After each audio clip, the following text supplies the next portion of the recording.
పవన్ మూడో పెళ్లి మ్యారేజ్ సర్టిఫికెట్లో రహస్యం ఏమిటి?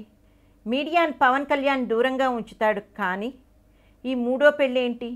మూడో పెళ్లి విశేషాలు ఒకసారి చూద్దాం. పవన్ పెళ్లి చేసుకుంటే అంత రహస్యం ఎందుకు? దేశాన్ని ఎక్కువగా ప్రేమించే పవన్ కళ్యాణ్ మరి సాంప్రదాయాలను గౌరవించడా?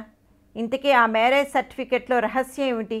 మ్యారేజ్ సర్టిఫికెట్ మీద ఉన్న స్టిల్ తమ్ముడు సినిమాలోది, కానీ రిజిస్ట్రార్ మ్యారేజ్ ఆఫీస్లో చెప్పే మొదటి సలహా రీసెంట్ పాస్పోర్ట్ ఫోటో మాత్రమే అంటించమని. బహుశా తన పెళ్లికి ఒక పాస్పోర్ట్ ఫోటో కూడా దిగలేని దుర్భర పరిస్థితిలో ఉన్నాడేమో మన పవర్ స్టార్.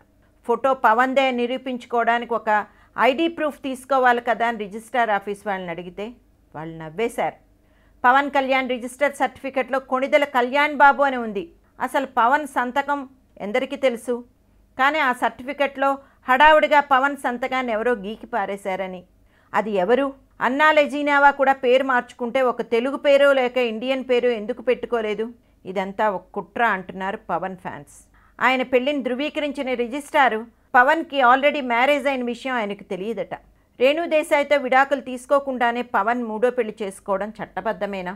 30 రోజులు పవన్ ఫోటో ప్లస్ అన్నా లెజీనావా ఫోటో రిజిస్టర్ ఆఫీస్ నోటీస్ బోర్డులో పెడితే పవన్ ఎవరో ఎవరికీ తెలియదా? 30 రోజుల్లో ఎవరు గుర్తించలేకపోయారా? గోడకు వెళ్లాడుతున్న తుపాకీ కూడా మౌనంగానే ఉంటుంది. అలాగే పవర్ స్టార్ కూడా రాద్ధాంతాలకు స్పందించిన సిద్ధాంతం ఆయనది. ఆయన మూడో పెళ్లి విషయం నిజమా కాదా అనేది టాలీవుడ్ టాక్. ఇది తప్ప వేరే విషయాలు లేవా మన రాష్ట్రంలో? ఇప్పుడు పవన్ మళ్ళీ తండ్రి కాబోతున్న ఈ తరుణంలో ఈ విషయం అవసరమా? ప్రతి విషయాన్ని భూతద్దంలో చూసే మీడియా పెద్దలు ఆలోచించాలి. అందరూ శాకాహారులైతే మాయమైన రొయ్యల ముళ్ళు సామెత తెలియనిది ఎవరికి అని ఇండస్ట్రీ టాక్.